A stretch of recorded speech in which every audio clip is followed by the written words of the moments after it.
গোপালগঞ্জে কারফিউ শিথিল করা হয়েছে। এ নিয়ে আরও জানাতে গোপালগঞ্জ থেকে যুক্ত হচ্ছেন সহকর্মী প্রসূন কুমার মণ্ডল। প্রসূন, কারফিউ তো শিথিল রয়েছে, এই মুহূর্তে জনজীবন কতটা স্বাভাবিক অবস্থায় ফিরল জানাবেন, আর আইন শৃঙ্খলা বাহিনীর তৎপরতা কেমন দেখতে পাচ্ছেন? কারফিউ শিথিল করা হয়েছে। গত 2 দিনের যে কারফিউ ছিল, এই কারফিউতে গোপালগঞ্জের জনজীবন একটা স্থবিরতা শুরু করেছিল। এই স্থবিরতার কারণে গোপালগঞ্জের মানুষের খুব ভোগান্তি হচ্ছিল। আজ সকাল 6টা থেকে সকাল 6টা থেকে রাত 8টা পর্যন্ত কারফিউ শিথিল করা হয়। এই কারফিউ শিথিলের ফলে মানুষ কিন্তু রাস্তায় বেরিয়েছে, বাজারে বেরিয়েছে। তাদের যে এই গত 2 দিনের যে কাজকর্ম পড়েছিল সেই কাজগুলি করেছে। আমি একটু আগে দেখলাম যে সেনাবাহিনী 2-3টি সাঁজোয়া যান ইতিমধ্যে রাস্তায় টহল দিচ্ছে। কারফিউ শিথিল থাকলেও প্রশাসনের লোকজন, আইন শৃঙ্খলা বাহিনী কিন্তু সড়কে রয়েছে। তারা তাদের দায়িত্ব পালন করছেন।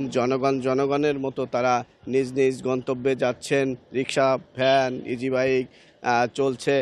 প্রাইভেট গাড়ি কিন্তু রাস্তায় দেখা যায়নি, রেন্টেকারের কোনো গাড়ি দেখা যায়নি। তবে গোপালগঞ্জের কিছু কিছু দোকান, খাবারের দোকান, মুদি দোকান, বাজার, কাঁচা বাজার এগুলি খুলেছে। ওষুধের দোকান তো খোলাই ছিল।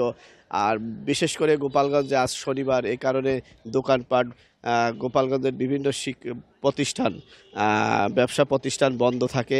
সেই সাপ্তাহিক ছুটির মধ্যে আজকে শনিবার কারফিউ শিথিল করা হয় রাত 8টা পর্যন্ত। রাত 8টার পরে কিন্তু কারফিউর নতুন সিদ্ধান্ত দিবেন প্রশাসনের পক্ষ থেকে।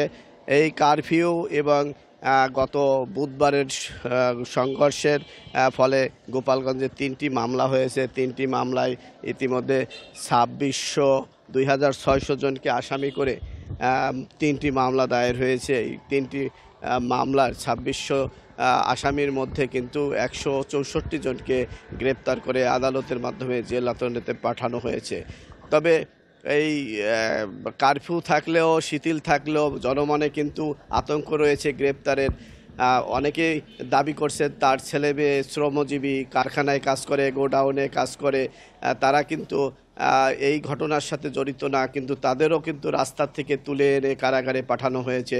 তারা তাদের নিঃশর্ত মুক্তি দাবি করেছে। এই কিছু আগে কথা হলো টুঙ্গিপাড়ার 3 বয়স্ক লোকের সঙ্গে। তাদের দাবি হচ্ছে তার ছেলে, এক ছেলে কৃষক, আরেক ছেলে শ্রমজীবী।